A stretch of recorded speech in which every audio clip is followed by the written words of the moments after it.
আসসালামু আলাইকুম রহমতুল্লাহ বরকাতুহ। ক্ষমা ও ভালোবাসা অর্জনের চেয়ে বিশ্বাস অর্জন করা কঠিন। বিশ্বাসের কারণেই আমরা এক পায়ের পর আরেক পা সামনে এগোতে আগ্রহী হই।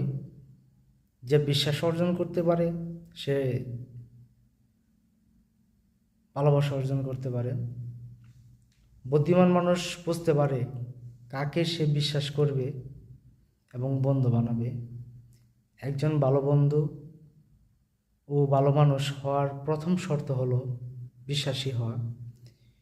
বিশ্বাসী মানুষ অন্যদের চেয়ে বেশি সুখী হয়, অন্যরা তাদের বেশি পছন্দ করে এবং তারা অন্যদের চেয়ে বেশি নীতিবান হয়। বিশ্বাস অর্জন করা কঠিন, আর তা ভেঙে গেলে আবার অর্জন করা আরও 10 গুণ বেশি কঠিন। তাই আসুন আমরা সবাই বিশ্বাসী হই।